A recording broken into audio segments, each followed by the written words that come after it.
Alors, si vous le voulez bien, on va commencer avec cet atelier 3D Southscale et StormShield, le combo gagnant de la souveraineté. Je suis Sébastien Viou, je suis consultant cyber-évangéliste pour StormShield et expert en cybersécurité. Je vais commencer par vous présenter StormShield, pour ceux qui ne connaîtraient pas. Donc, StormShield, nous sommes le premier éditeur français pure player en cybersécurité. Nous sommes éditeur de solutions que je vous présenterai ensuite. Et nous sommes également le premier éditeur européen de solutions de type firewall. Aujourd'hui, nous sommes une société d'environ 400 personnes qui réalise un chiffre d'affaires d'environ 60 millions d'euros. Notre mission, c'est de cyberséréniser les organisations exploitant des infrastructures critiques et opérationnelles. Par critique et opérationnelle, on entend toutes les sociétés qui ont des informations sensibles, que ce soit des OIV, des OSE ou des sous-traitants d'OIV, d'OSE, donc ça va de la grande entreprise à la PME, qui a des vraies problématiques de sensibilité, notamment d'exposition de son savoir, de ses données à l'étranger ou vis-à-vis d'acteurs peu scrupuleux.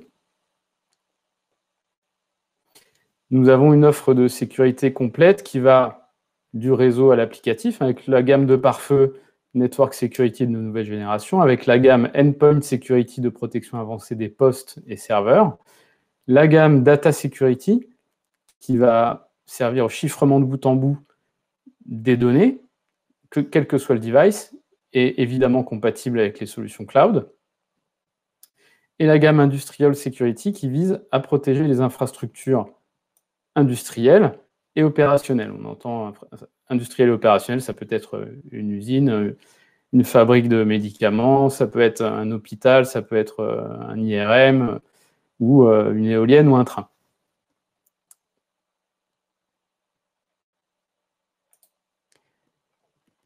Alors, cybersécurité et cloud souverain, c'est un sujet d'importance vitale pour la nation. On l'a vu avec les récentes annonces du gouvernement sur la stratégie à la fois cybersécurité et à la fois stratégie cloud. Nous essayons de nous inscrire dans ce mouvement depuis la création de StormShield. C'est-à-dire que nous avons toujours cherché à proposer des solutions de confiance. C'est aujourd'hui encore plus vrai.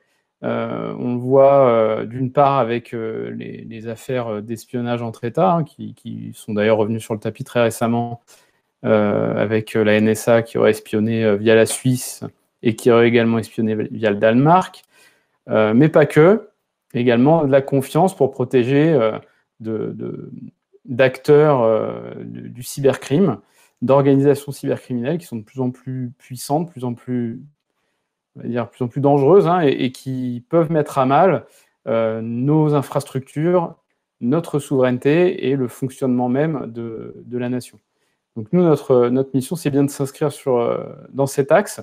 C'est pour cela que l'on développe nos solutions pour qu'elles soient compatibles avec 3D Southscale et pour qu'on puisse se déployer dans un cloud de confiance. C'est le couple sécurité de confiance et cloud de confiance qui va permettre à des entreprises de se déployer dans le cloud, déployer leurs applicatifs, profiter de l'agilité du cloud tout en restant parfaitement sécurisés. Pour cela, nous faisons qualifier et certifier nos solutions au niveau européen. Alors, vous avez ici la liste non exhaustive, hein, des différentes qualifications et certifications que l'on peut avoir. Évidemment, au niveau européen, avec EU Restricted et NATO Restricted. Plus près de chez nous, avec l'ANSSI, nous avons des solutions qualifiées à la fois au niveau chiffrement, au niveau pare-feu. Et très récemment, avec l'Espagne, le CCN, avec les labels Qualificado et Aprobado. Et nous sommes en cours avec le BSI côté Allemagne. Une petite précision ici, on distingue bien la qualification de la certification. Je pense notamment à l'ANSSI. Vous avez vu souvent des solutions certifiées ANSSI avec le CSPN, donc une certification qui est très différente d'une qualification. La certification vise à donner un tampon sur le niveau de sécurité que vous dites proposer, c'est-à-dire qu'un constructeur peut très bien faire certifier sa solution sur, par exemple, l'aspect chiffrement ou l'aspect tunnel VPN, en disant voilà, je prétends faire ça, vérifier que c'est bien vrai. Ça, c'est ce qu'apporte la certification. Il y a, dans la certification, il y a un protocole d'audit et un protocole de pentest également. La qualification apporte un niveau supplémentaire, c'est-à-dire que c'est l'ANSSI en l'occurrence, ou en tout cas l'agence qui propose la qualification, qui donne un cahier des charges, des règles de sécurité à respecter, de ce qui est attendu. C'est à l'éditeur de se conformer à ces règles et la qualification vise à vérifier que le constructeur répond bien au cahier des charges. Donc là, on a un audit de code beaucoup plus poussé, puisqu'on doit d'ailleurs fournir le code source pour vérifier l'absence de backdoor, mais également des pentests plus poussés. Donc il y avait un très très gros écart entre le CSPN ou la certification et la qualification. Dans un cas, on vérifie que ce qu'on dit est vrai, dans l'autre cas, on est conforme à ce que l'agence demande. C'est bien un niveau très différent. Nous, notre objectif, c'est d'apporter ce savoir-faire au niveau des clouds souverains, même si aujourd'hui, l'ANSSI ne délivre pas de qualification pour les environnements de sécurité virtualisés. Alors, si vous le voulez bien, maintenant, on va passer à deux architectures types de déploiement de Storm Shield sur 3DS Outscale pour vous donner une idée de ce qui est faisable avec nos solutions. Encore une fois, vous n'hésitez pas à poser des questions. Alors, pour commencer, je vous présente la gamme de nos solutions déployables dans le cloud 3DS Outscale. Donc, c'est une gamme qui s'appelle Elastic Virtual Appliance, EVA. C'est la virtualisation de notre firewall hardware, finalement. Hein. C'est tout le software porté sur un hyperviseur. Donc, il permet évidemment le déploiement dans le cloud, la protection des environnements virtuels, alors, dans le cloud et dans les data centers, sur de l'Hyper-V, sur du VMware hein, également, bien sûr. Il propose des fonctionnalités de firewall UTM, Unified Threat Management, avec de l'IPS, de la SQ, de l'analyse en profondeur des paquets, du cloisonnement, et également de la sécurisation des communications site à site et mobile, que ce soit VPN, IPsec et SSL. Ces solutions sont capables de traiter jusqu'à 16 Go de bande passante, voire 33 Go en IPS. Elles vont consommer de 1 à 16 vCPU et jusqu'à 60 Go de RAM. Ça, c'était pour la petite partie technique de l'EVA.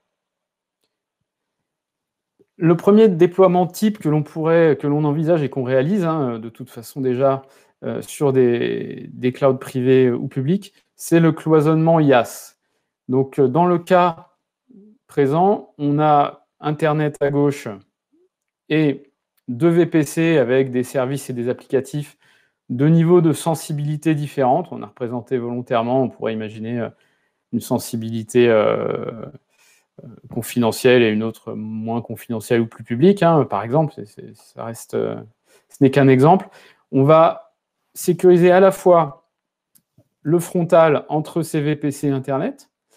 On va proposer via un VPC front, et donc de type Gateway Load Balancer par exemple, on va proposer un filtrage qualifié, on va proposer de l'IPS avec des bases de signature à jour, de l'IP réputation, qui permet notamment de s'assurer dès l'entrée que l'IP qui essaye d'accéder à la ressource n'est pas déjà réputée, ou en tout cas déjà connue comme étant dangereuse. Du sandboxing des fichiers qui vont traverser ces solutions. Tout ça à travers des EIP, des external IP, pour la communication entre VPC. Et on va aussi pouvoir déployer un VPC back, avec du VPC peering par exemple, là pour envisager la communication sécurisée entre les deux VPC de sensibilité différentes. Donc on va pouvoir filtrer les flux entre ces VPC, les contrôler parfaitement, contrôler le paquet, hein, on va aller évidemment très loin dans l'analyse protocolaire, avec également des fonctions d'IPS. Je vérifie s'il n'y a pas de questions. Ce déploiement va, comme je vous l'ai dit au début, hein, traiter 2 cas d'usage, le contrôle de l'accès Internet pour des VPC différentes sensibilités, ou pour un seul VPC, et également le contrôle des échanges entre différents niveaux de sensibilité de VPC. Alors, les avantages que l'on va trouver, c'est évidemment un filtrage de confiance et les fonctions de sécurité avancées que Storm Shield propose. On peut également prévoir une administration centralisée qui n'est pas représentée ici. Si on a une dizaine, une cinquantaine de VA déployés sur tout notre cloud public, on va avoir un management centralisé via une seule interface avec des règles de filtrage, des règles de sécurité homogènes, cohérentes, sur l'ensemble de l'infrastructure cloud. On va également pouvoir déployer un collecteur de logs qui va récupérer les logs de toutes les EVA pour les traiter, générer du reporting de performance, des statistiques, et également permettre de la détection d'attaque via l'analyse des logs. Après, on peut le transmettre soit à un SOC, soit directement dans la solution Storm Shield SLS, qui est le collecteur de logs, directement se créer des alertes, voire même se connecter à des feeds de Threat Intelligence pour remonter des alertes automatiquement dans SLS. Ce n'est pas représenté ici, mais ça fait partie de notre pack de solutions. Le deuxième cas d'usage, il représente toujours nos deux niveaux de sensibilité, sur la droite, avec nos deux types d'applicatifs différents. Et sur la gauche, on va avoir des sites distants, que ce soit un data center on-premise, que ce soit le siège d'une société, une agence, une usine, donc du fixe, et des entités mobiles. Là, j'ai représenté un laboratoire, une habitation, un télétravailleur. Ça peut être un bateau, ça peut être plein de choses, tout ce qui va être mobile et qui accède au data center via Internet. Donc, le site distant, lui, va avoir en général un direct link, un lien direct à 3DS Outscale, via une fibre noire ou via du WAN dédié, peu importe. Et les entités mobiles utilisent généralement soit la 4G, soit de la DSL, voire du satellite. Pour accéder à nos deux niveaux de sensibilité, on va évidemment toujours proposer dans notre VPC front de type Gateway Load Balancer nos EVA, qui là, cette fois-ci, vont pouvoir, alors en plus du filtrage, que je n'ai pas représenté ici, mais vont pouvoir être terminaison IPsec, donc de tunnels chiffrés IPsec ou SSL, et qui vont pouvoir aussi réaliser une authentification forte. C'est-à-dire qu'elles sont capables de s'assurer que ce qui se connecte est connu de l'entreprise, soit via un certificat, soit via un couple login-password, et même avec de l'authentification multifacteur de type token. Donc, on a une forme de ZTN, de contrôle d'accès Zero Trust Network, qui assure que ce qui se connecte est bien autorisé à se connecter. Au niveau des sites distants physiques, on va pouvoir déployer soit d'autres EVA, soit des firewall Storm Shield physiques, soit des firewalls tiers ou des routeurs tiers, puisqu'on a une compatibilité au niveau IPsec. Et côté entité mobile, on va pouvoir avoir soit du endpoint Storm Shield ou du endpoint The Greenbow qui est qualifié pour monter le tunnel chiffré de bout en bout entre les entités mobiles ou les sites distants et le VPC front. Là-dessus, on assure un chiffrement de niveau diffusion restreint, puisqu'on a très récemment déployé et développé une fonctionnalité conforme aux prescriptions de l'ANSSI sur le durcissement du chiffrement des tunnels VPN IPsec. Et on donne donc accès à toutes ces entités à notre data center de façon sécurisée.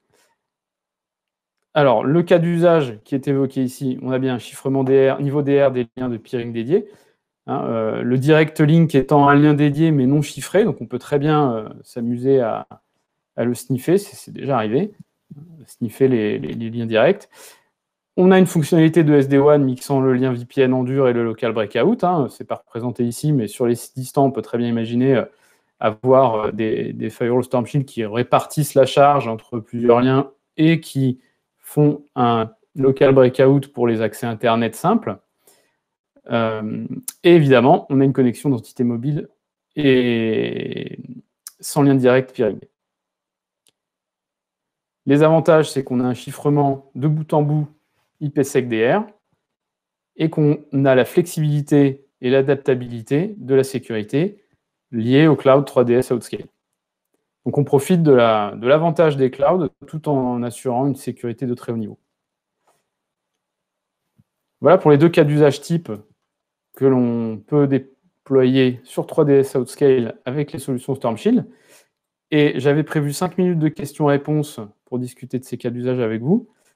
Je suis à peu près dans les temps, donc n'hésitez pas à poser vos questions dans le chat, que l'on puisse en discuter ensemble. Si vous préférez que l'on se contacte après cette présentation, je vous laisse mes coordonnées. Vous devez les avoir normalement dans le lien, sinon je vous les laisserai dans le chat. À vos questions, et merci pour votre écoute.